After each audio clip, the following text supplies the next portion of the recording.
We're grateful to President Bukele for agreeing to return him to our country to face these very serious charges. That over the past 9 years, Abrego Garcia has played a significant role in an alien smuggling ring.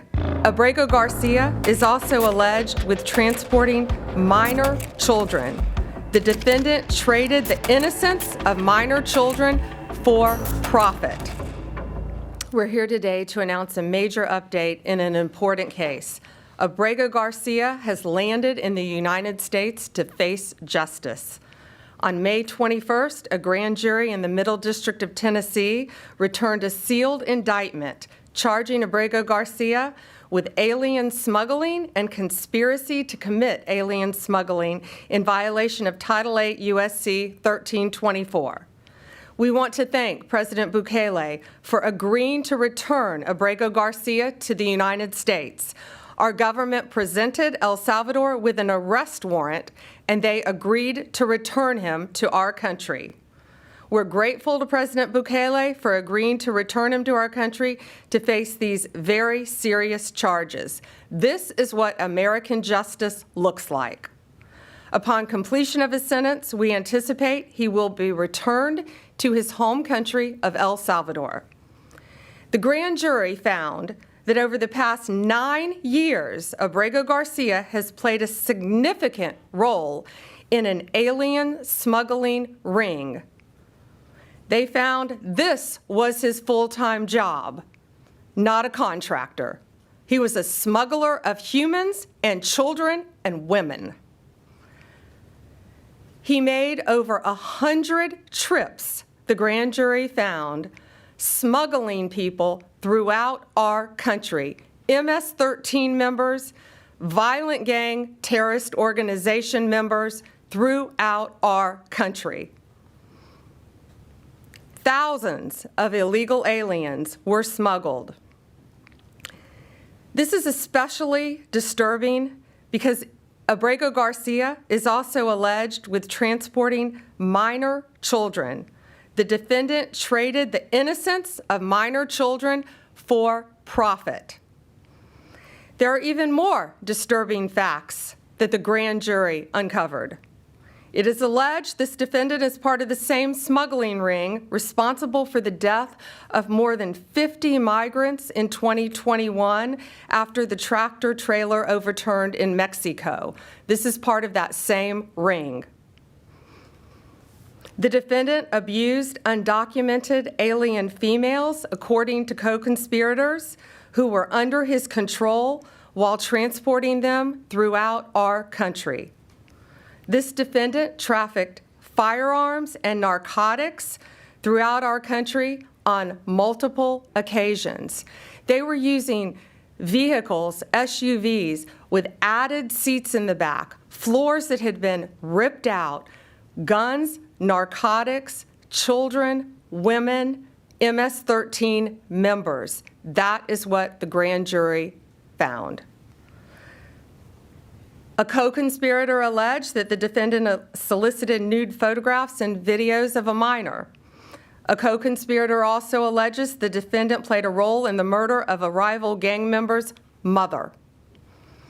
These facts demonstrate Abrego Garcia is a danger to our community. We want to thank the Department of Homeland Security, the FBI, our state and local partners, our acting U.S. Attorney Robert McGuire, and prosecutors from the Joint Task Force, Vulcan. Questions? Attorney General, the traffic stop that we've seen video of from Tennessee, where Abrego Garcia was first identified by the local authorities, at the time, the Homeland Security Department declined to take custody of him. What has happened in between that time and in between the time that the government has been arguing that he was not returnable from El Salvador? What has happened since in this investigation that brought you here? Yes, the question was in 2021, there was the traffic stop. And what has changed since then? What has changed is Donald Trump is now president of the United States and our borders are again secure.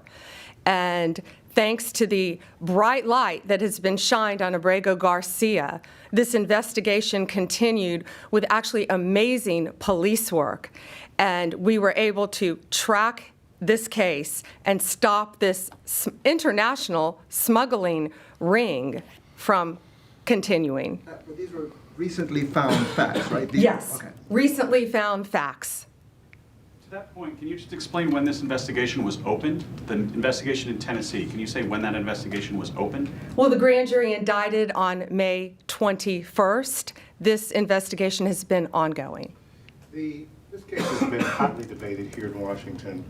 In your mind, does this resolve that issue in terms of his deportation? And should this be seen in any way as complying with the judge's order to return him to the U.S.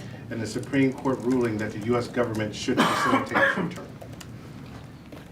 Well, there's a big difference between what the state of play was before the indictment and after the indictment.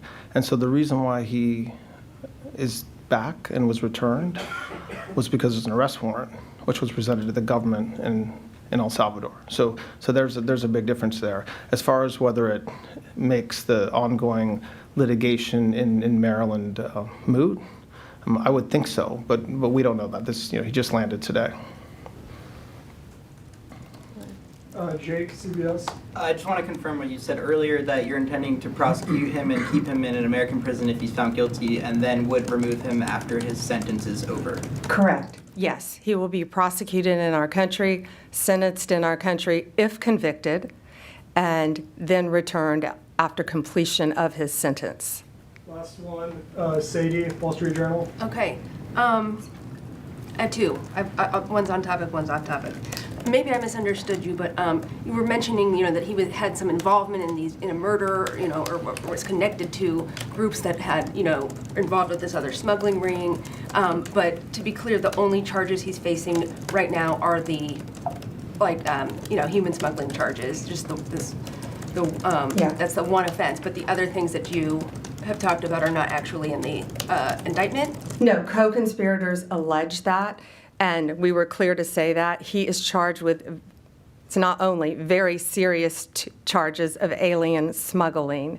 And again, there were children involved in that. Human trafficking, not only in our country, but in our world, is very, very real. It's very dangerous.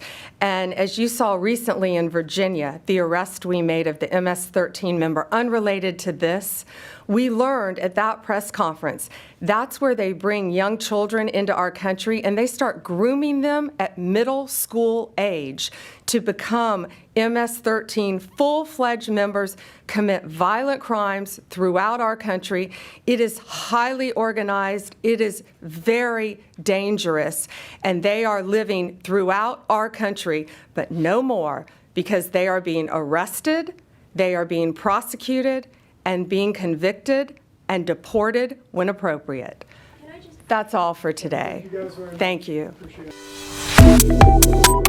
Subscribe to Oneindia and never miss an update.